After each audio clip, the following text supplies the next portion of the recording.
sports such as triathlon, with a variable weight environment, I have a problem of extra variation that I get from just the measures on the actual competition.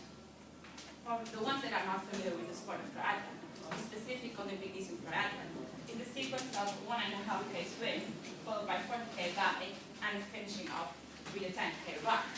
But the people involved in triathlon will say that it's more than just a swim, bike, or run race. As you can see,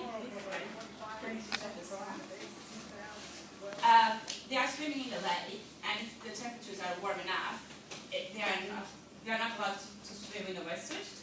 In other cases, in days like that, when the temperatures are low enough, it's a wetsuit swim, and in this case, it's a swim in the seawater.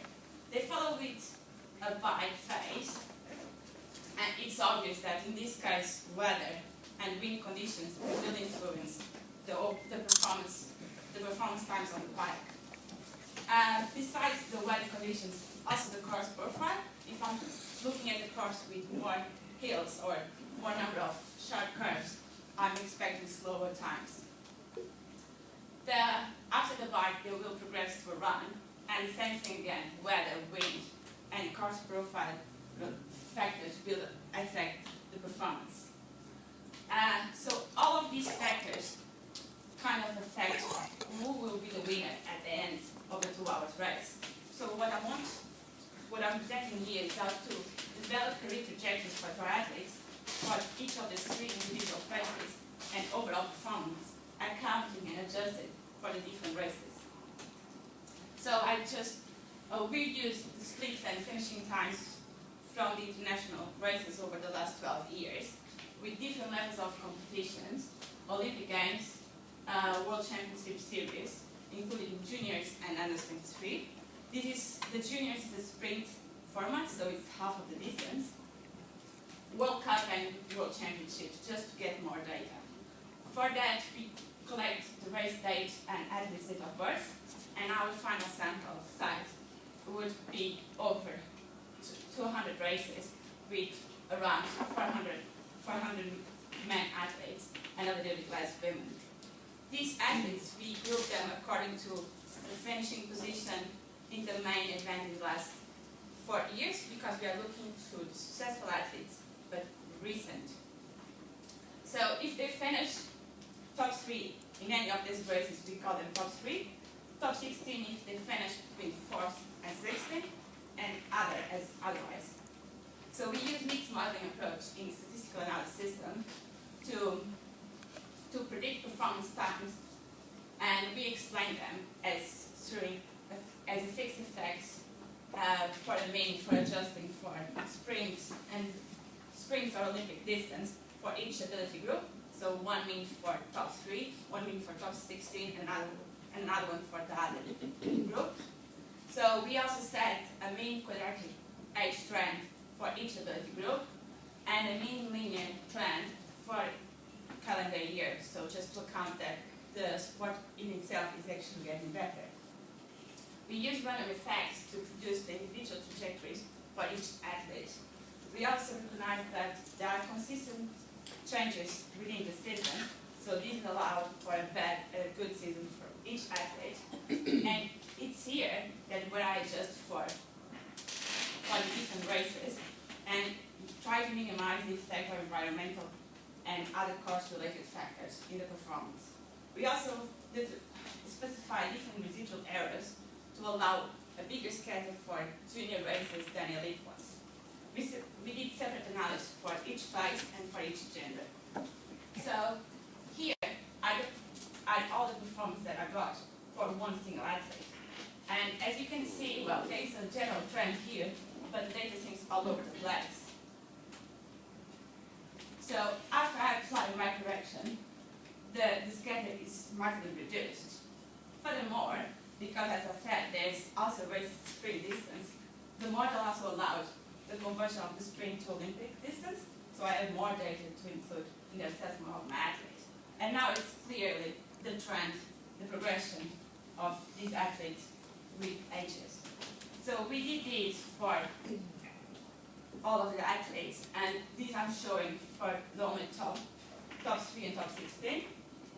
Here is men and women, and in red the top 3 and in blue the top 16. We can see that the men show a more consistent pattern than women, and with the top 3 athletes showing the same pattern but starting already in a better level. So, as I said, and for women, that pattern is not as evident because women show a bigger spread in performance. You can also use trajectories to estimate age of peak performance. And once again, women show a wider range of age for peak performance. If we break it down to each phases, we can try to understand what they typically show. And we can see that swimming and cycle, they tend to show a much more linear trend, whereas running tends to be quadratic with a rapid improvement in the early ages. We can also, if you remember the picture that I just showed, running is also the phase that is the closest to the overall performance. In order to make it more applied, and I really want to know what's the typical pattern of progression of my athletes, I can just get the mean of all those lines that you saw and a 90% reference range of performance, and I can use this information to set performance targets and define the expected rate of progression according to ages. Furthermore, if I look at individual trajectory, I can just draw it here, and I have a direct and visual clear comparison of my athletes against the mean, so I can actually understand where does it sit. So I have the direct assessment of my athlete's ability. These points represent the summary of my athlete's season, and I can actually look for good and bad seasons. And looking at this, if this was my competitor, I would look at between the age of 20 and 21, and I really want to know what has he done, because probably I have something that I want to get and replicate in my training. Another application of the trajectories is actually prediction of future performances. In this case, we predicted the Olympic races in 2012. So we used trajectories and we simulate 3,000 races, and basically just count how many times each athlete won the race, and then that's how we obtain the predicted chance of winning. And as we can see in the men, and the ones involved in triathlon, we'll know that these were already defined medalists, but luckily enough we got the order right. And whereas in the women's side, you can see there was a group of 6 to 8 athletes with a significant higher chance of winning. We did correlations to compare our predictions better than just looking at the typical position of the last race. And our correlations were better, lucky enough, but not that much.